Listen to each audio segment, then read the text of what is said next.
Hello everyone, welcome to the Macro Conscious Kitchen. Today I'm going to show you how to make a delicious and refreshing banana coffee smoothie. This smoothie is packed with natural sweetness, creaminess, and a boost of caffeine from the coffee. Plus, we will be adding a few extra ingredients to make it even more delicious.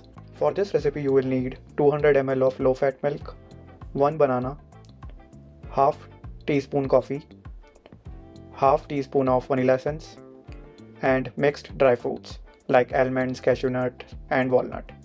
So let's get started. First, let's add 200 ml of low fat milk.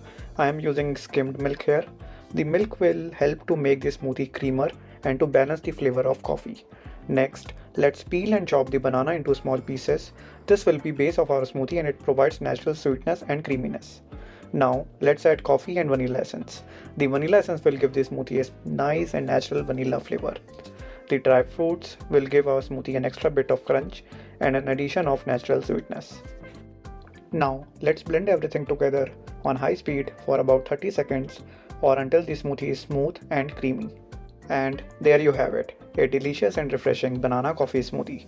You can experiment with different types and ratio of dry fruits, adding or reducing the amount of vanilla essence to suit your taste. This smoothie is a great way to start your day, and it's a tasty way to enjoy your morning cup of coffee and get some extra vitamins and minerals from dry fruits. I always drink this banana coffee smoothie in the morning. It has 216 calories in total, containing 9 grams of protein, 29 grams of carbs, and 6 grams of fat. The written recipe along with macronutrients information is in the description. Give it a try and let me know what you think in the comments below. Thanks for watching and don't forget to subscribe for more delicious recipes.